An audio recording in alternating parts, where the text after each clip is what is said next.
ओम शांति। ओम शांति। ओम शांति। सभी रिलैक्स होकर बैठे, चारों तरफ से बुद्धि को हटाकर पूरा ध्यान भ्रिकुटी के मध्य में। ये मुझ आत्मा का निवास स्थान है। मैं आत्मा इस शरीर की मालिक हूं। मैं आत्मा इन कर्मेंद्रियों की मालिक हूं। मैं बहुत बहुत बहुत कोटों में कोई और कोई में भी कोई भाग्यवान आत्मा मैं हूं कि परमपिता परमात्मा शिव बाबा ने मुझे अपना बनाया है और रोज मुझे गुणों से, शक्तियों से, ज्ञान से भरपूर करते जाते हैं। तो इसी नशे में स्थित होकर वाह मेरा भाग्य, वाह मेरा बाबा और वाह ये ड्रामा, हम सभी आत्माएं परमपिता परमात्मा शिव बाबा के महावाक्य सुनेंगे। ओम शांति। आज 22 फरवरी 2024 बाबा के महावाक्य हैं। पहले सुनते हैं मुरली का सार। मीठे बच्चे, इस शरीर से जीते जी मरने के लिए अभ्यास करो। मैं भी आत्मा, तुम भी आत्मा। इस अभ्यास से ममत्व निकल जाएगा। क्या समझा रहे हैं बाबा? जब अपने आप को आत्मा समझोगे, अपने आप को आत्मा समझकर मुझ परमात्मा को याद करोगे तो ममत्व निकल जाएगा। और ये शरीर से जीते जी मरना भी जो है, इसका अभ्यास करना ही क्या है? मोह माया से, ममत्व से दूर करेगा। प्रश्न, सबसे ऊंची मंजिल कौन सी है? उस मंजिल को प्राप्त करने वालों की निशानी क्या होगी? उत्तर, सभी देहधारियों से ममत्व टूट जाए, सदा भाई भाई की स्मृति रहे, यही है ऊंची मंजिल। इस मंजिल पर वही पहुंच सकते हैं जो निरंतर देही अभिमानी बनने का अभ्यास करते हैं। अगर देही अभिमानी नहीं तो कहीं न कहीं फंसते रहेंगे, या अपने शरीर में या किसी न किसी मित्र संबंधी के शरीर में। उन्हें कोई की बात अच्छी लगेगी या कोई का शरीर अच्छा लगेगा। मतलब किसी मित्र संबंधी की या तो किसी की बात अच्छी लगेगी या किसी का शरीर अच्छा लगेगा। ऊंची मंजिल पर पहुंचने वाले जिस्म यानी देह से प्यार कर नहीं सकते। उनका शरीर का भान टूटा हुआ होगा। ओम शांति।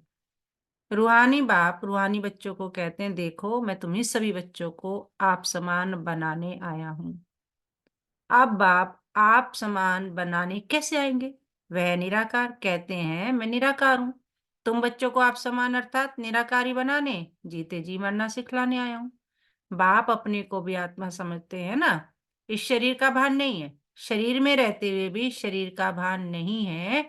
यह शरीर उनका तो नहीं है ना। तुम बच्चे भी इस शरीर का भान निकाल दो।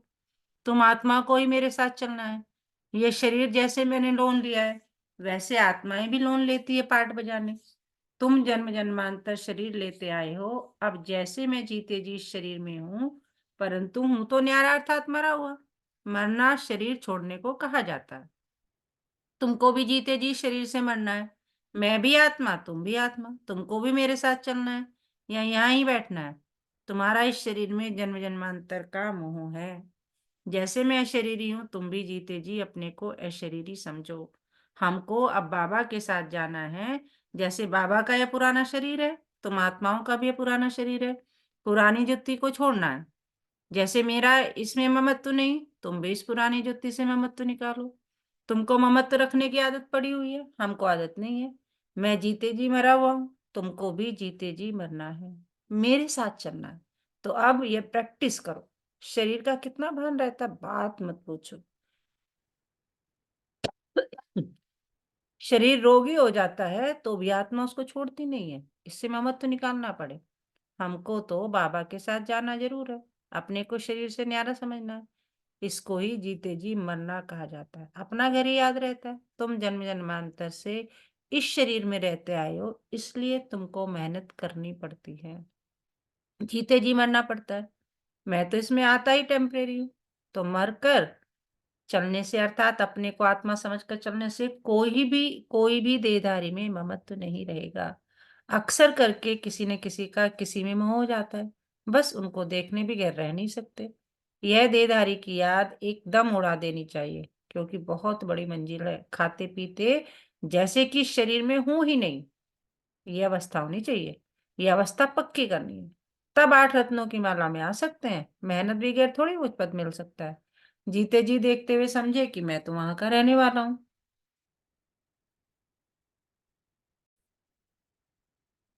जैसे बाबा इसमें टेम्परेरी बैठा है, ऐसे हम, अब हमको भी घर जाना है। जैसे बाबा का ममत्व नहीं है, वैसे ही हमको भी इससे ममत्व नहीं रखना है। बाप को तो इस शरीर में बैठना पड़ता है तुम बच्चों को समझाने के लिए। तुमको अब वापस चलना है, इसलिए कोई देहधारी में ममत्व न रहे। ये फलानी बहुत अच्छी है, मीठी है, आत्मा की बुद्धि जाती है ना।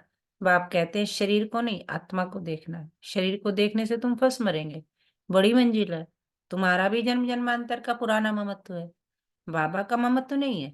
तब तो तुम बच्चों को सिखलाने आया हूँ। बाप खुद कहते हैं मैं तो इस शरीर में नहीं फंसता हूँ, तुम फंसे हुए हो। मैं तुमको छुड़ाने आया हूँ। तुम्हारे 84 जन्म पूरे हुए, अब शरीर से बाहर निकालो। देही अभिमानी होकर न रहने से तुम कहीं ना कहीं फंसते रहेंगे। कोई की बात अच्छी लगेगी, कोई का शरीर अच्छा लगेगा, तो घर में भी उनकी याद आती रहेगी। जिस पर प्यार होगा तो हार खा लेंगे। ऐसे बहुत खराब हो जाते हैं। बाप कहते हैं स्त्री पुरुष का संबंध छोड़ अपने को आत्मा समझो। यह भी आत्मा, हम भी आत्मा। आत्मा समझते समझते शरीर का भान निकलता जाएगा। बाप की याद से ही विकर्म भी विनाश होंगे। इस बात पर तुम अच्छी तरह से विचार सागर मंथन कर सकते हो। विचार सागर मंथन करने बगैर तुम उछल नहीं सकेंगे। ये पक्का होना चाहिए कि हमको बाप के पास जाना है जरूर। मूल बात है याद की। 84 का चक्र पूरा हुआ, फिर शुरू होना है। इस पुरानी देह से ममत्व नहीं हटाया तो फंस पड़ेंगे, या अपने शरीर में या कोई मित्र संबंधी के शरीर में। तुमको तो किससे भी दिल नहीं लगानी है। अपने को आत्मा समझ बाप को याद करना है। हम आत्मा भी निराकार, बाप भी निराकार। आधा कल तुम भक्ति मार्ग में बाप को याद करते आए हो ना।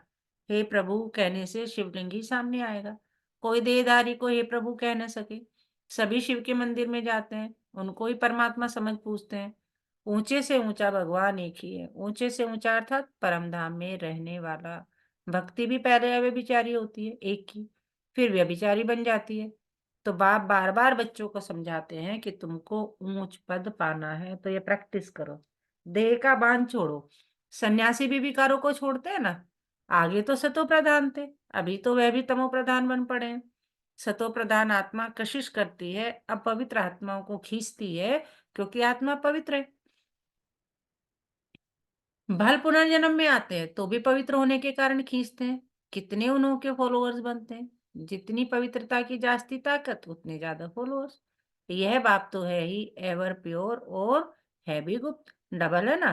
ताकत सारी उनकी है। किस किस? शिव बाबा की। इनकी यानी ब्रह्मा की नहीं। शुरू में तो तुमको उसने कशिश की, इस ब्रह्मा ने नहीं, क्योंकि वह तो एवर प्योर है। तुम उस कोई उनके पिछाड़ी नहीं भागे। तुम कोई इनके पिछाड़ी नहीं भागे, ब्रह्मा बाबा के नहीं। ये कहते हैं मैं तो सबसे जास्ती 84 जन्म प्रवृत्ति मार्ग में रहा, यह तो तुमको खींच नहीं सके। बाप कहते मैंने तुमको खींचा। भले सन्यासी पवित्र रहते हैं, परंतु मेरे जैसा पवित्र तो कोई भी होगा नहीं। वह तो सब भक्ति मार्ग के शास्त्र आदि सुनाते हैं। मैं आकर तुमको सब वेदों शास्त्रों का सार सुनाता हूँ। चित्र में भी दिखाया है। विष्णु की नाभि में ब्रह्मा निकला, फिर ब्रह्मा के हाथ में शास्त्र दिखाए। अब विष्णु तो ब्रह्मा द्वारा शास्त्रों का सार सुनाते नहीं है। वो तो विष्णु को भी भगवान समझ लेते हैं। बाप समझाते हैं मैं इन ब्रह्मा द्वारा सुनाता हूँ, मैं विष्णु द्वारा थोड़ी समझाता हूँ। कहाँ ब्रह्मा कहाँ विष्णु। ब्रह्मा से विष्णु बनते हैं, फिर 84 जन्म के बाद ये संगम होगा। यह तो नई बातें हैं ना। कितनी वंडरफुल बातें हैं समझाने की। अब तो बाप कहते हैं बच्चे जीते जी मरना है। तुम शरीर में जीते हो ना, समझते हो हम आत्मा है, हम बाबा के साथ चले जाएंगे। ये शरीर आदि कुछ भी नहीं ले जाना है। अब बाबा आया है, कुछ तो नहीं दुनिया में ट्रांसफर कर दे। मनुष्य दान पुण्य आदि करते हैं दूसरे जन्म में पाने के लिए। तुमको भी नई दुनिया में मिलना है। यह भी करेंगे वही जिन्होंने कल्प पहले किया होगा। बाबा कह रहे हर कोई नहीं करेगा। कम जास्ती कुछ भी होगा नहीं। तुम साक्षी होकर देखते रहेंगे। कुछ कहने की भी दरकार नहीं रहती। फिर भी बाप समझाते हैं जो कुछ करते हैं तो उसका भी अहंकार नहीं आना चाहिए। हम आत्मा या शरीर छोड़कर जाएंगे, वहां नई दुनिया में जाकर नया शरीर लेंगे। गाया भी जाता है, राम गयो रावण गयो, है ना। रावण का परिवार कितना बड़ा है, तुम तो मुट्ठी भर हो। ये सारा रावण संप्रदाय है, तुम्हारा राम संप्रदाय कितना थोड़ा होगा, केवल 9 लाख। तुम धरती के सितारे हो ना, माँ बाप और तुम बच्चे। तो बाप बार बार बच्चों को समझाते हैं कि मर्जीवा बनने की कोशिश करो। अगर किसको देखकर बुद्धि में आता है ये बहुत अच्छी है, बहुत मीठा समझाती है, यह भी माया का वार होता है। माया ललचा देती है, उनकी तकदीर में नहीं है तो माया सामने आ जाती है। कितना भी समझाओ तो गुस्सा लगेगा। यह नहीं समझते कि यह देह अभिमान ही काम करा रहा है। अगर ज्यादा समझाते हैं तो टूट पड़ते हैं, इसलिए प्यार से चलाना पड़ता है। किससे दिल लग जाता है तो बात मत पूछो, पागल हो जाते हैं। माया एकदम बेसमझ बना देती है, इसलिए बाप कहते हैं कभी कोई के नाम रूप में नहीं फंसना।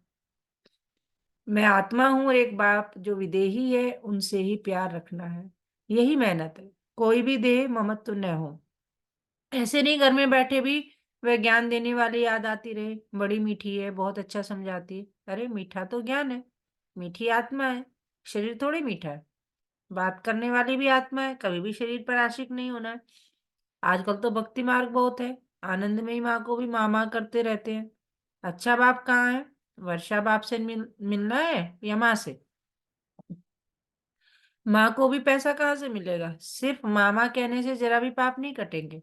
बाप कहते हैं मामे कम याद करो, नाम रूप में नहीं फंसना है, और ही पाप हो जाएगा, क्योंकि बाप का ना फरमान बरदार बनते हो। बहुत बच्चे भूले हुए हैं। बाप समझाते हैं मैं तुम बच्चों को लेने आया हूँ, सो जरूर ले जाऊंगा, लेकिन मेरे को याद करो। एक मुझे याद करने से तुम्हारे पाप कटेंगे। भक्ति मार्ग में बहुतों को याद करते आयो, परंतु बाप बगैर कोई काम कैसे होगा? बाप थोड़े कहते माँ को याद करो, बाप तो कहते मुझे याद करो। पतित पावन में हूँ, बाप के डायरेक्शन पर चलो। तुम भी बाप के डायरेक्शन पर औरों को समझाते रहो। तुम थोड़ी पतित पावन ठहरे। याद एक कोई करना, हमारा तो एक बाप दूसरा न कोई। बाबा हम आप पर वारी जाएंगे। वारी जाना तो शिव बाबा पर ही है, और सबकी याद छूट जानी चाहिए। भक्ति मार्ग में तो बहुतों को याद करते रहते हैं, यहाँ तो एक शिव बाबा दूसरा न कोई, फिर भी कोई अपनी चलाते हैं तो क्या गति सदगति होती होगी। मूंझ पड़ते हैं, बिंदी को कैसे याद करें। अरे तुमको अपनी आत्मा याद है? अपनी आत्मा याद है ना कि मैं आत्मा हूँ? वह भी बिंदी रूप ही है। तुम्हारा बाप भी बिंदी है, बाप से वर्षा मिलता है। माँ तो फिर भी देहधारी हो जाती है। तुमको विदेही से ही वर्षा मिलना है, इसलिए और सब बातें छोड़ एक से बुद्धि योग लगाना है। अच्छा, मीठे मीठे सिकिलरे बच्चों प्रति माता पिता बाप दादा का याद प्यार और गुड मॉर्निंग। रूहानी बाप की रूहानी बच्चों को नमस्ते। हम रूहानी बच्चों की रूहानी माता पिता बाप दादा को सब संबंधों से सिकवे प्रेम से दिल व जान से याद प्यार गुड मॉर्निंग नमस्ते बाबा, नमस्ते, शुक्रिया बाबा, शुक्रिया। हमें अपना बनाने के लिए, हमें रोज पढ़ाने के लिए, हमें पतित से पावन बनाने के लिए, हमें गुणों से शक्तियों से ज्ञान से भरपूर करने के लिए। तो सदा इसी नशे में रहें। पाना था जो पा लिया और क्या बाकी रहा, और वाह मेरा भाग्य, वाह मेरा बाबा, और वाह ये ड्रामा, और मैं बाबा का बाबा मेरा। धारणा के लिए मुख्य सार नंबर 1, शरीर का भान खत्म करने के लिए चलते फिरते अभ्यास करना है, जैसे कि शरीर से मरे हुए हैं, न्यारे हैं, शरीर में है ही नहीं। विजय शरीर आत्मा को देखो। कभी भी किसी के शरीर में तुम्हें आशिक नहीं होना है। एक विदेही बाप से ही प्यार रखना है, किसी एक से बुद्धि योग नहीं लगाना है। आज की मुरली से वरदान, सेवा और स्व पुरुषार्थ के बैलेंस द्वारा ब्लेसिंग प्राप्त करने वाले कर्म योगी भव। सेवा और स्व पुरुषार्थ के दोनों के बैलेंस द्वारा, दोनों का बैलेंस रहेगा तो ब्लेसिंग्स मिलेगी। तो ब्लेसिंग्स प्राप्त करने वाले कर्म योगी भव। कर्मयोगी अर्थात कर्म के समय भी योग का बैलेंस हो। सेवा अर्थात कर्म और स्व पुरुषार्थ अर्थात योग युक्त। इन दोनों का बैलेंस रखने के लिए एक ही शब्द याद रखो कि बाप करावनहार है और मैं आत्मा करनहार हूँ। यह एक शब्द बैलेंस बहुत सहज बनाएगा और सर्व की ब्लेसिंग्स मिलेगी। जब करण हार के बजाय अपने को करावन हार समझ लेते हो तो बैलेंस नहीं रहता और माया अपना चांस ले लेती है। स्लोगन, नजर से निहाल करने की सेवा करनी है तो बाप दादा को अपनी नजर में समा लो। नजर से निहाल करने की सेवा करनी है तो बाप दादा को अपनी नजर में समा लो। धारणा के लिए एक मुख्य पॉइंट, बगैर शरीर आत्मा को देखो और पूरा दिन किस समान में रहना है। मैं ब्लेसिंग्स की पात्र आत्मा हूं। मैं ब्लेसिंग्स की पात्र आत्मा हूं। आज का मीठा मोती, सात्विक अन्न मन को शुद्ध बना देता और शुद्ध मन से की हुई कमाई भी शुद्ध होगी। अच्छा, ओम शांति।